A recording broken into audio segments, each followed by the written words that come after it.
After putting it off for months, I'm finally going to look at Sonic and Sega All-Stars Racing. I just wasn't sure if I wanted to get to it, simply because I was kind of tired of racing games, and wasn't sure if I could even make a script out of it, but I'm glad I went through with finally playing this game for the very first time. And I'm actually quite mad at myself for not playing it a whole lot sooner. This game is 15 years old now, and boy howdy, did I miss out. Now let's get into why. Let's go. Sonic and Sega All-Stars Racing was developed by Sumo Digital and published by Sega in the year 2010 for PS3, Xbox 360, Wii, DS, and PC via Steam. It's a Mario Kart clone through and through, with using items, racing karts, and cheating AI to boot. This game is a collab of various Sega IPs with Sonic at the helm. It features characters, tracks, and music from games like Sonic, Shenmue, House of the Dead, Virtua Fighter, Super Monkey Ball, and more. I don't know. There's a total of 20 playable characters in the PC port. You have Sonic and Friends, plus Eggman. Then there's characters from well-known, infamous, and obscure games that time has forgotten. Like seriously, does anyone know what a Opa Opa is? What the hell is even that? You only get a few to play as at the start. Meanwhile, the rest are bought with Sega Miles in the shop. At first, you can play as Sonic, Amy, Tails, Eggman, Shadow, Ai, Billy Hatcher, and Amigo. Oh, that's it?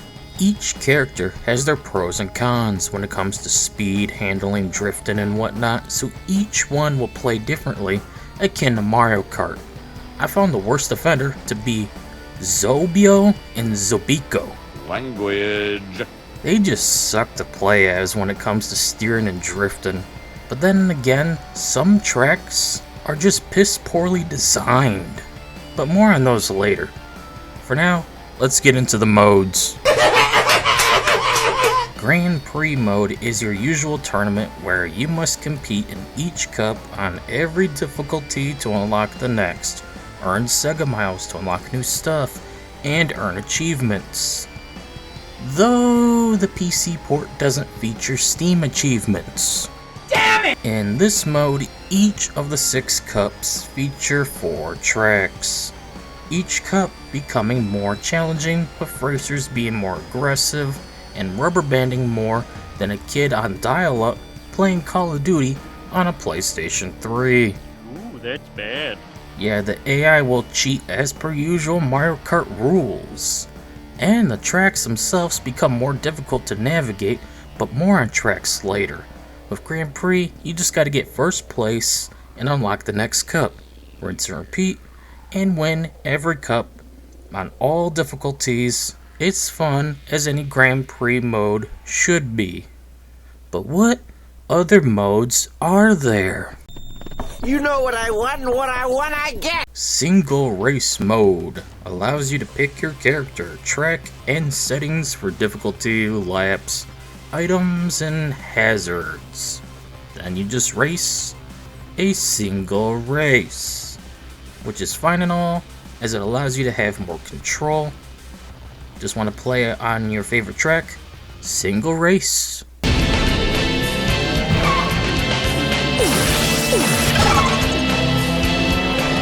Honestly though, I'd prefer custom race mode where you can set up multiple tracks as a playlist and even choose who we can race against. That would really give us more freedom and give this game more value. Maybe make it where you only race 2 or 5 people instead of the usual 8 total racers. Maybe you just want to race your favorite Sega character or just race with Sonic characters on a Sonic track. That would have really made things better. But still, overall, single race is a good time.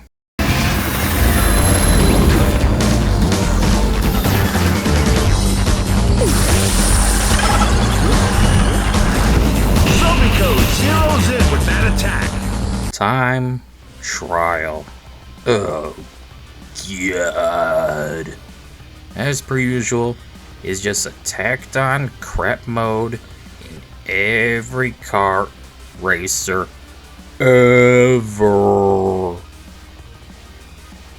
It's just there to add more value to justify the game's price tag. Except it's not valuable. It's crap. Who's more dead inside? That's the game I play. I never enjoyed time trials, as all you do was race alone with no items or hazards and just try to get a faster time each lap. In other words, it's ass! The last mode is missions, where you must complete certain tasks without a time limit or race to get the best rank. The better you do, the more Sega miles you get. Plus, you need to at least get an A ranking to pass and unlock the next mission. The only appealing thing this mode has is being a challenge mode and a place to play as racers and in tracks you may have not unlocked yet.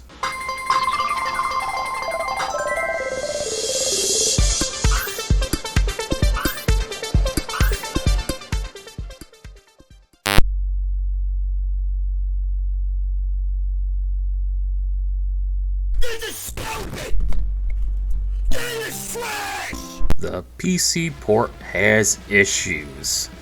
I'll get more into that later on in the other section. But the controls are pretty good. I'm not using a keyboard because that's what a sadist would do. I'm using an Xbox One S controller.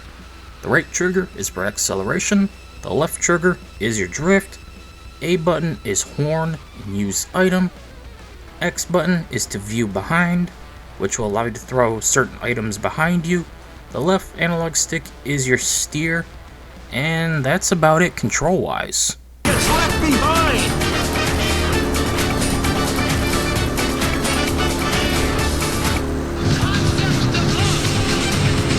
One more lap to go! Overall, layout-wise, it's good, and the gameplay feels pretty sharp. Once you get used to it all, that is. Plus, you gotta watch out, as certain characters don't handle that well, especially with drifting. Rio can be a pain at times, and same thing with the zombie characters. I also always avoid Eggman too.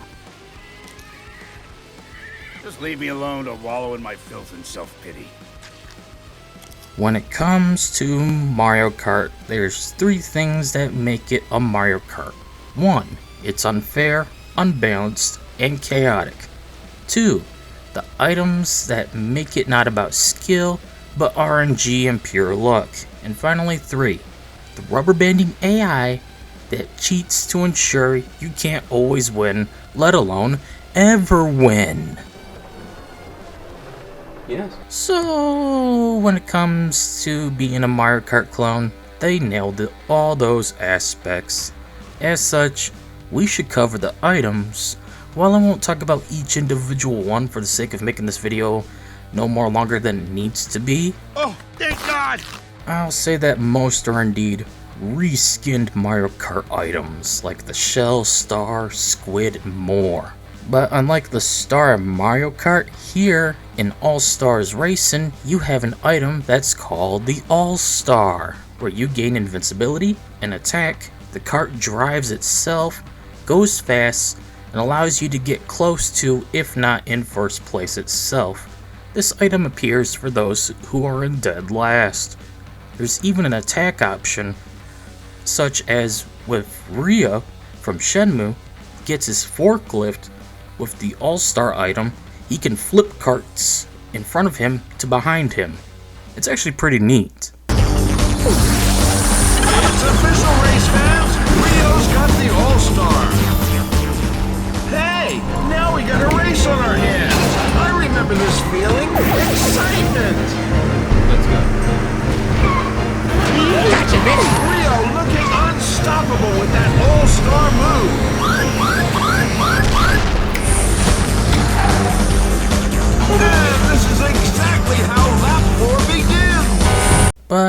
But then there's the worst item of all in this game.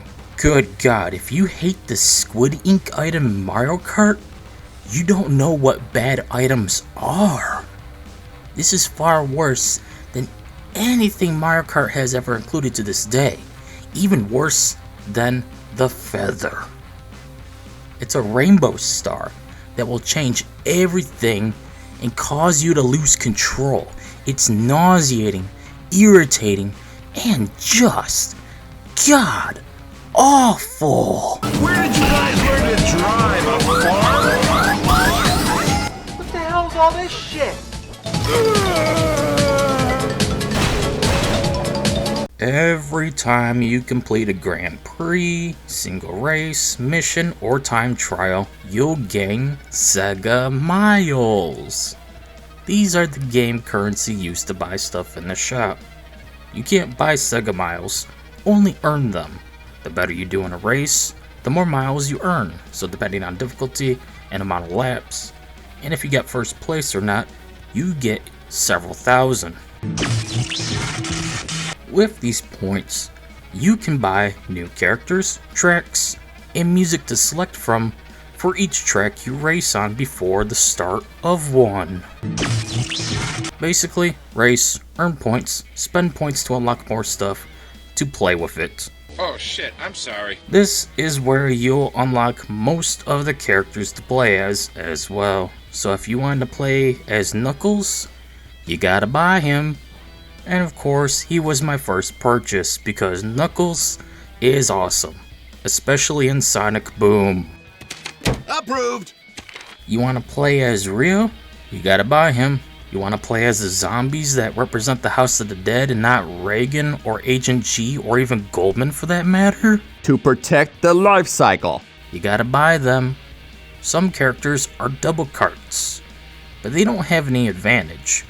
Also, seriously, where are these zombie characters from? I never once heard of or even seen them before. Wait a minute now. I recognize the girl. Oh boy, that sounded bad. As for the tracks, you got several themed after Sonic, some after Jet Set Radio, and then there's the worst tracks of all, the Super Monkey Ball and Samba ones, due to their sharp turns and tons of hazards, as well as places to fall off of the tracks from. Easily the worst ones of all in this game, but my favorite are easily the House of the Dead ones, even if one, oh boy, is literally a sewer. Perfect.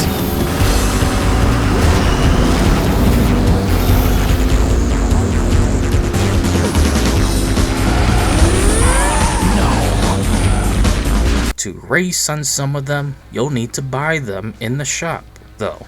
Otherwise, you can only race on them through certain cups in Grand Prix mode. I just wish there were some tracks themed around Shenmue, Persona, or even Yakuza. We didn't need 3 highway-themed ones from Jet Set Radio or whatever. True that. Now that's true, Granddad. Unlike several Mario Kart games and its various clones, Sonic and Sega All-Stars Racing does have a ceremony. So there's payoff in the end for winning. Not just a text wall or a rotating trophy.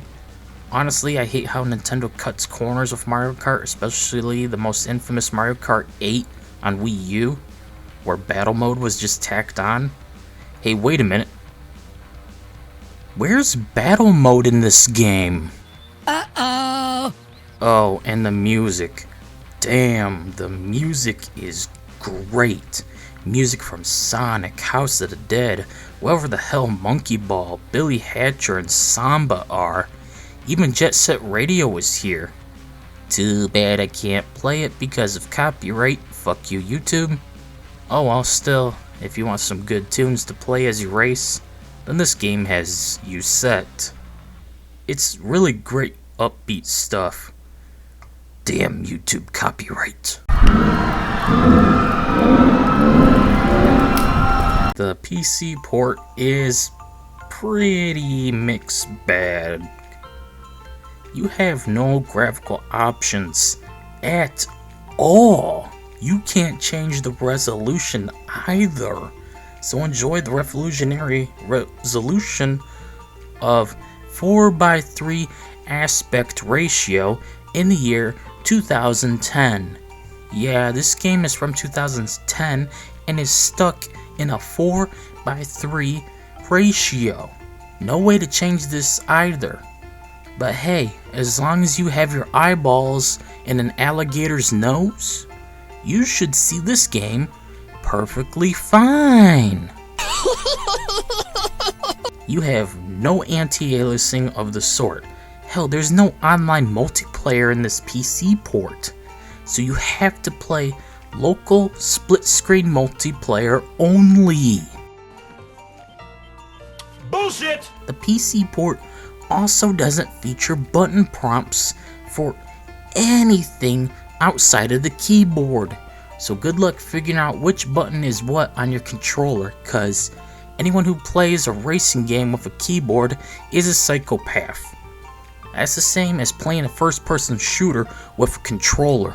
That's no good. You also will not be able to play as certain characters as they're made Xbox 360/PS3 exclusive, or we're using the avatars from the Xbox 360 or Mii's from Wii.